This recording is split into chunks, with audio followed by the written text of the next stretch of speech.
দেখুন আমার বাগানে টমেটোগুলো সব পেকে গেছে, সব পাখিতে খেয়ে নিচ্ছে। সব টমেটোগুলো তুলে নিই। অনেক দিন ধরে ভাবছি টমেটোগুলো সব তুলে নেবো, বাট তোলা হচ্ছিল না বলে আজকে গিয়ে দেখি সব টমেটোগুলো খেয়ে নিচ্ছে। আর এই দেখুন এখানে দেখি একটা কুমড়ো হয়ে আছে ছোট্ট মতন, দেখতে পাচ্ছেন? এই কুমড়োটাকে দাঁড়ান ছিঁড়ে নিই।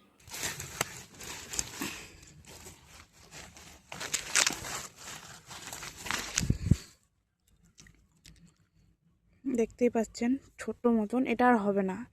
কিন্তু এই দেখুন, এই জন্য কেন বললাম, কারণ এতে পুরো পিঁপড়ে খেয়ে পুরো ফুটো করে দিয়েছে। এটা আর বড় হলে কিছুদিন রাখলে পুরো পচে যেত ভিতর থেকে।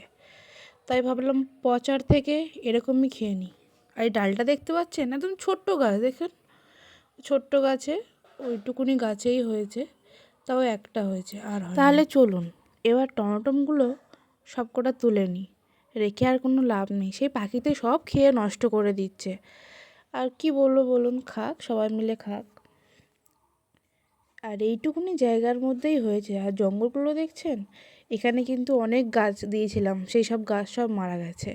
আর এই গাছগুলো দেখুন, এটা হচ্ছে মূলো শাকের দানা হয়েছে। আর এই দেখুন ধনে পাতার দানা, ধনে গাছ হয়েছিল তার দানা, দেখেছেন? কিন্তু দানাগুলো তুলিনি। আর এই বর্ষায় তো জলে সব নষ্ট হয়ে গেছে। আমি আর বলি ঝাঁক আর তুলে লাভ নেই, এখন তুললে আর সেই টেস্টটা থাকবে না। অনেক কাঁচা ছিল, কাঁচা অবস্থায় বৃষ্টি হয়ে গিয়েছিলো, তাই মরে গেছে, ভালোভাবে শুকায়নি। তো এই দেখুন একটা উচ্ছে গাছ হচ্ছে। এই দেখুন টমেটোগুলো পাখিরা খেয়ে কী অবস্থা করেছে, কিছু বলার নেই, কারণ পাখিরা তো খাবেই। আর এই দেখুন ভিতরে প্রচণ্ড টমটম, ঠিক আছে, সব পচে পচে পড়ে গেছে। অনেক করে হয়তো কত তুলবে বলুন। আর ভিতরে হয়েছে বলে বর্ষাকাল এখন, তাই জন্য পচে যাচ্ছে। এখন বৃষ্টি হচ্ছে, মানে বর্ষাকাল নয় কিন্তু আমাদের এখানে বৃষ্টি, আর যেহেতু মাঠ তো তো জল জমে যায়, তো সেই কারণে পচে যাচ্ছে। এই দেখুন লাল লাল টমেটো বেশ অনেকগুলোই হয়েছে। এর আগেও অনেকবার তুলেছি কিন্তু ভিডিও করিনি। এবার ভাবলাম একটু ভিডিও করি, সে যখন হয়েছে সবাই করছে আমি একটু করলাম।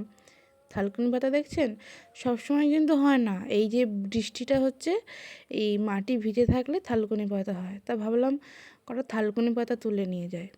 তো আমাদের এখানে অনেক থালকুনি পাতা হয়েছে। এই দেখুন দেখতে পাচ্ছেন কত।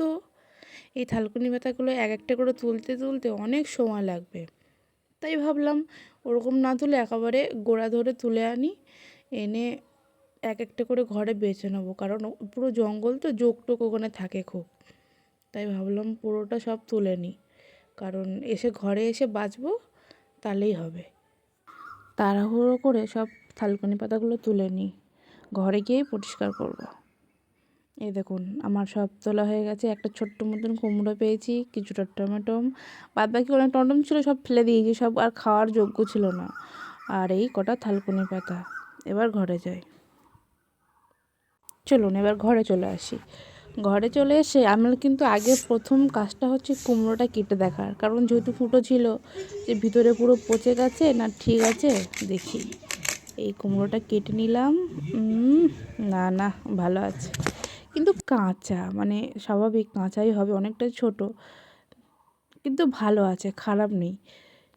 ভেবেছিলাম এই ভিতর থেকে পুরো পোকা হয়ে গেছে, ভিতরটা পোকা হয়নি। তো কীরকম লাগলো বন্ধুরা অবশ্যই দেখে বলবেন। টাটা।